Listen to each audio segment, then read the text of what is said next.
دور میں ایران کی حمایت کیسے کریں؟ حالانکہ وہ شیعہ لوگ ہیں، صحابہ کرام کو برا بھلا کہتے رہے ہیں، کیا پھر بھی ہم ان کی حمایت؟ یہ بات یاد رکھیں، نبی علیہ الصلوۃ والسلام نے جن اصولوں پر ہمیں بہم پرویا ہے، ہم انہی اصولوں پر ان کی حمایت کرتے ہیں۔ مظلوم کی حمایت کرنی ہے، اور ظالم مسلمان بھی ہے تو اس کی حمایت نہیں کرنی، مظلوم کی حمایت کرنی ہے۔ اور ایک بات یاد رکھیں، ہمارا ان کا عقائد کا شدید اختلاف ہے، اس اختلاف کو کبھی بھی ہم نہ فراموش کر سکتے ہیں، نہ بھلا سکتے ہیں، نہ بند کر سکتے ہیں، اور اصولی اختلاف ہے صحابہ کرام، ان کا احترام کرنا۔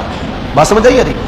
اسی طرح اپنے آئمہ کو نبیوں سے نیچے سمجھنا، اوپر نہیں سمجھنا، نیچے سمجھنا۔ اسی طرح قرآن مجید اصلی منزل من اللہ کتاب ہے، ہمارا یہ ان سے اصولی اختلاف ہے۔ لیکن کافروں کے مقابلہ میں اب دیکھیے، نبی علیہ الصلوۃ والسلام نے ایرانیوں کے مقابلہ میں رومیوں کی حمایت کی ہے، تو ہم کہتے ہیں کہ یہ کلمہ گو ہیں۔ یہودیوں کے مقابلہ میں ہم ان کی حمایت کرتے ہیں، ظالموں کے خلاف ہم ان کی حمایت کرتے ہیں، اور اس حمایت کا مقصد جو ہے وہ عقائد کے اختلاف کا خاتمہ نہیں ہے۔ بھائی ایک بات یاد رکھیں، نبی علیہ الصلوۃ والسلام نے رومیوں کی حمایت کی ہے، وہ رسول اللہ کو سچا نبی نہیں سمجھتے تھے، وہ جھوٹا نبی سمجھتے تھے۔ تو نبی کو جھوٹا سمجھنا یہ بڑی بات ہے، یا صحابہ کو جھوٹا سمجھنا بڑی بات ہے؟ سمجھے؟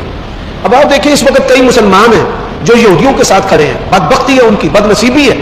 اے مسلمان، میں نے جمعے کے اندر بتایا کہ حیران کن بات ہے کہ شیعہ ایرانیوں کی ان کی مخالفت کر رہے ہیں، جو اہل سنت ہیں، ترکی ہے، حنفی ہیں، اہل سنت کا ملک ہے، اکثریت وہاں پہ اہل سنت حنفی ہیں، انہوں نے حمایت کی ہے۔ سعودیہ آپ کے ہم عقیدہ وہابی لوگ ہیں، انہوں نے کھل کر ان کی حمایت کی ہے۔